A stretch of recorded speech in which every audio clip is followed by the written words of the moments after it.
천호개미입니다. 네이버 카카오 주가 전망 쏟아지고 있는데 이 영상 하나로 요약해 보도록 하겠습니다. 24년 2분기 카카오 실적은 잘 나왔습니다. 하지만 계속 주가는 떨어지고 있고 이유로는 김범수 의장 사법 리스크가 있다. 중국의 카카오페이 정보 유출이 됐다라는 얘기들도 굉장히 많이 있는데 실적은 좋지만 악재가 있을 때가 기회가 아니냐라고 생각을 하실 수도 있지만 주주환원이 있어야 되는데 지금 대표가 2억치 주식을 샀다라고 하는 게 주주환원이라고 홍보라고 하고 있으니까 정말로 답답한 상황이 것 같습니다. 네이버 역시도 정말 지겹도록 호실적을 내고 있습니다. 24년도 2분기에 역대급 영익 4,700억이 됐지만 주가는 음봉에 음봉을 뜨고 있습니다. 23년 1년 내내 호실적에다가 역대급 실적이라고 했고 주가가 올랐다가 기회다 조정 무한 반복 중입니다. 사야 한다 아니다 라고 의견들이 엇갈리고 있습니다. 근데 요거를 보면 명확해질 것 같은 게 10년 동안 장기 투자를 했더라면 손실 혹은 살짝 수익권 구간인데 10년 전만 해도 매출이 2조 7천억에 영업이익 7천억이었고 지금은 그때보다 매출과 영업이익이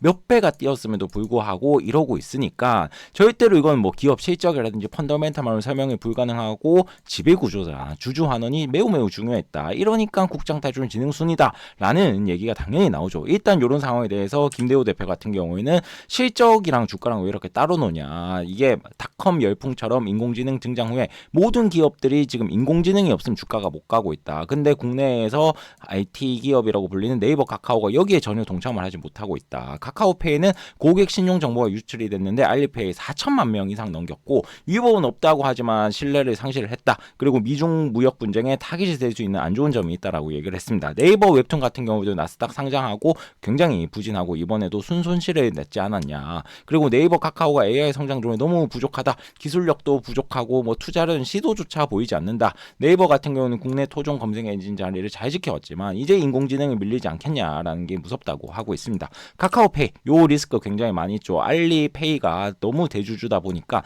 알리페이에서 시키면 안 넘길 수가 없는 상황인데 6년 동안 명수로 치면 4천만 명이고 건수로 치면 542억 건이라고 얘기를 합니다. 그러면 도대체 왜 알리페이가 필요했을까? 요 세 가지가 동맹인데 알리페이가 애플한테 정보를 넘기면 마케팅 활용을 위해서 넘겼다라고 얘기를 하고 있습니다. 카카오페이 같은 경우는 법적으로 이런 문제가 전혀 없다. 데이터만 전송을 했다라고 했네. 금감원은 너무 과하게 넘겼다라고 얘기를 하고 있죠. 카카오페이뿐만 아니라 모빌리티 회계 조작 논란 또 굉장히 많이 있었죠. 요거 같은 경우 이제 택시에 요 카카오티 홍보를 붙이는 게 끼워 팔기 아니냐, 결국 매출 부풀리기다라고 했는데 금감원이 승리를 했습니다. 이런 부분들에서 카카오페이, 모빌리티, 사법 리스크도 있는데 본체까지 지금 김범수 의장님 사법 리스크가 있다 보니까 너무너무 사법 리스크의 연속이 이어지고 있다. 네이버 같은 경우에도 쪼개기 상장 논란 속에서 상장을 했으면 잘하기라도 해야지. 어쨌든 네이버에 조금이라도 도움이 될 건데 아시나의 디즈니라고 했지만 폭락을 거듭을 하고 있고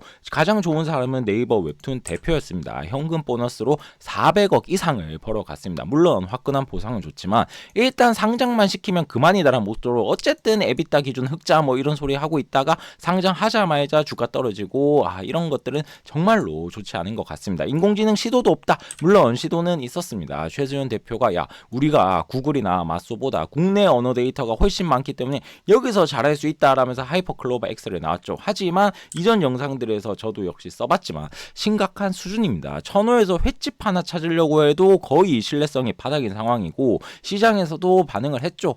하이퍼클로버 X 생각보다 사람들이 많이 쓰지 않는다라는 결과가 나오고 있습니다. 정두영 기자 같은 경우에는 4,500만 명 이상 사실상 다 쓰고 광고 수익이 핵심인 기업이다. 네이버 주가 부진 같은 경우는 라운야오 사태가 있었고 경영권이 잃게 되면 안 좋았지만 최악의 상황이 해결이 됐고 실적은 괜찮았다. 카카오 같은 경우는 사법 리스크가 너무 있는데 얘는 해결되지가 않았다. 네이버가 그렇기 때문에 돈이 좋기 때문에 AI 투자할 여건이 좋고 컨텐츠 분야에서도 취직의 비관으로 웹툰 성공 진화가 있기 때문에 네이버가 조금 더 낫지 않겠냐라는 느낌을 줬습니다. 네이버가 한다면 잘할까?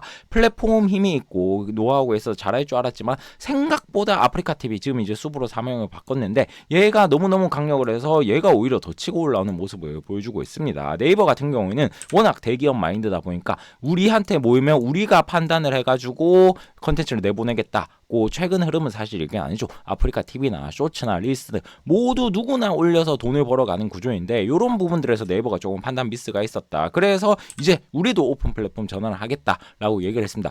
결과는 지켜봐야겠지만 이미 너무 쇼츠나 이런 데로 넘어가 있기 때문에 과연 컨텐츠 분야에서 매력이 있을까? 물론 다른 곳에서는 돈을 잘 버지만 이런 점에서는 굉장히 아쉽다라고 보시면 됩니다. 염승환 이사님 같은 경우에는 플랫폼을 활용한 너무너무 카카오가 문어발식 경영을 했다. 골목 상권도 침해를 하다 보니까 국민 밉삼주로 등근을 했다라고 얘기했습니다. 사법 리스크 때문에 카카오뱅크가 뭐 매각되지 않냐 이런 얘기도 있는데 금융권에서 바로 인수하기는 쉽지 않을 거고 얘 역시도 주가의 불투명으로 간다. 네이버 카카오 모두 저성장 국면으로 빠진 듯하다. AI 모멘텀도 없고 검색 점유율도 하락하고 있고 네이버 같은 경우는 그래도 국내 데이터가 많이 있기 때문에 앞으로 경쟁력 갖출 수 있지 않겠냐. 물린 분들은 힘들지만 버텨보자라고 얘기를 했습니다. 네이버 매출 성장률 누나 잘 모르겠습니다. 23년도에도 YOY 매출로 18% 가까이 올라갔고 이번에도 계속 매출이 20% 늘면서 영업이익이 성장하고 있는데 아니 이게 성장주가 아니면 대체 뭐가 성장주겠습니까? 결국에 이거는 그냥 주가 하락에 대한 핑계인 것 같고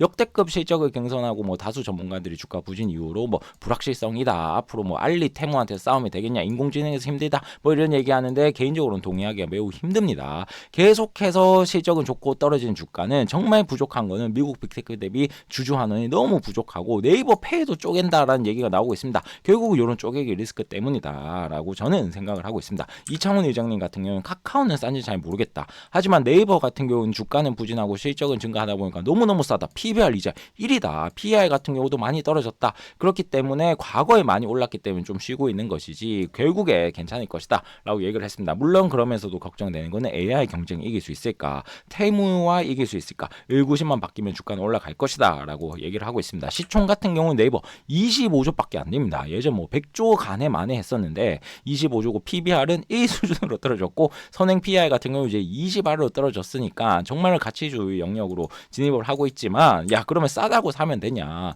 가치주가 정말로 되려고 한다면 주주 환원이 제대로 받쳐줘서 뭐 배당이라든가 자주 소각 이런 것들로 주가가 상승을 하는 모멘텀이 있어야 되는데 아직까지도 시가 배당률이 1% 미만입니다. 그렇기 때문에 싸다고 살 이유는 없고 카카오는 더 심각합니다. 선행 PER로 보더라도 아직까지 40, 50 왔다 갔다 거리고 있고 시가 배당률 0.1% 왔다 갔다 거리고 있으니까 정말 카카오는 더 심각 상황인 게 확실한 것 같습니다. 네이버 불확실성 화끈하게 해결될 수 있을까라고 했을 때 염성 이사님이나 박색 전무님 같은 경우는 국내 데이터 같은 경우는 구글 맞서 대비 많다. 그렇기 때문에 충분히 해결할 것이다 라고 얘기를 했습니다. 하지만 강병수 대표 같은 경우는 조금 반대 의견을 보여줬습니다. 인공지능 검색에 들어가더라도 자본 있는 기업들이 결국 선점을 할 것이다. 삼성 LG 에어컨 중에 뭐가 더 좋냐라고 챗GPT에 물었었을 때 삼성 에어컨에 대한 답변이 먼저 나오게끔 삼성이 광고비를 쓸 수가 있다라고 얘기를 했습니다. 요게 네이버로 넘어오게 된다면 네이버 블로그에 마케팅한 기업들이 지금 이제 구글이나 맞소의 네이버가 정보를 안 주겠다라고 얘기를 했다고 합니다. 그렇게 되다 보면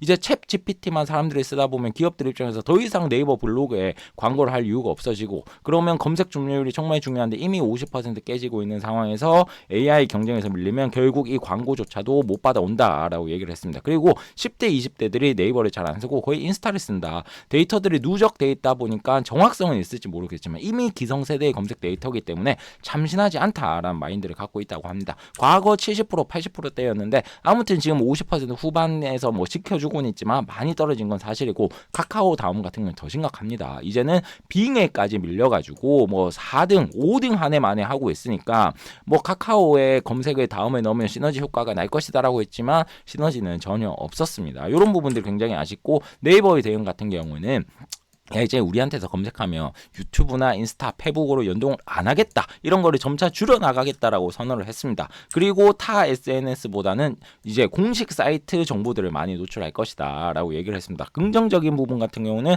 네이버는 어쨌든 계속 사용할 거고 네이버 정보로만 취득하고 타 플랫폼 이탈 방지하는 효과가 있을 것이다 라고 얘기를 하는 사람도 있고 부정적으로는 야 네이버 안 거치고 바로 타 SNS로 가버리면 오히려 네이버 검색 점유율이 더 떨어지지 않겠냐라는 사람도 있습니다. 물론 경영진의 판단이지만 오픈 플랫폼화 돼가지고 여러 군데 검색 결과를 볼 수 있는 거와는 시대에 역행한 느낌이 분명히 있긴 합니다. 하지만 이런 것도 잘 극복해서 뭐 네이버 로봇도 잘한다고 하는데 꼭 잘 되었으면 좋겠고, 많은 전문가들의 의견을 요약을 하다 보면 카카오보다는 그래도 네이버에 조금 더 호의적인 분들이 많이 있습니다. 끊임없는 사법 리스크에 대해서 전문가 의견들, 카카오 주가 전망에 대해서 모아둔 것도 있으니까 보실 분들 꼭 보시고 구독, 좋아요 부탁드립니다.